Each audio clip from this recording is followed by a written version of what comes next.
चलिए, अगर सच्ची और खरी बात सुननी है तो विनय राय जी हमारे साथ मौजूद है, मैनेजिंग एडिटर। विनय राय जी, कांग्रेस के साथ है। कांग्रेस अगर बढ़ती है तो समाजवादी को ही नुकसान पहुंचाएगी, समाजवादी पार्टी को। इस राय से आप कितना इत्तेफाक रखते कांग्रेस हैं? पार्टी कांग्रेस पार्टी जो है, आपकी तारीख में दो तरह का कांग्रेस विभाजन है।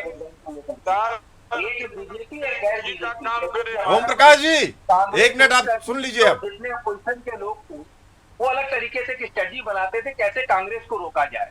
तो दो ही भाग में बंटता था, एक कांग्रेस एक गैर कांग्रेस। उसी तरह का आज की जो स्थिति है उसमें है कि बीजेपी और गैर बीजेपी, उसमें अगर स्ट्रेटजी अगर ये लोग फॉलो करते हैं और गठबंधन टूटता है तो अगर इस गलतफहमी में कोई भी हो, उत्तर प्रदेश का भी लोकसभा चुनाव हुआ और अगर अखिलेश जी को लगता है उनके बलबूते केवल इतनी सीटें आ गई, या कांग्रेस को भी केवल ये लगे कि अगर वो गठबंधन के पार्ट से इसलिए आ गई तो दोनों को शायद गलतफहमी हो, मिल करके ताकत बड़ी होती है, वोटों का डिवीजन नहीं होता है। और इस बार के चुनाव में बसपा लगभग शून्य पे चली गई। उसको ये जनता में ये मैसेज चला गया कि ये तरीके से वोट काटने के लिए है, इनको वोट देने का कोई फायदा नहीं है, इसलिए गठबंधन कामयाब हो गया और इंडिया गठबंधन उत्तर प्रदेश में कामयाब दिखा।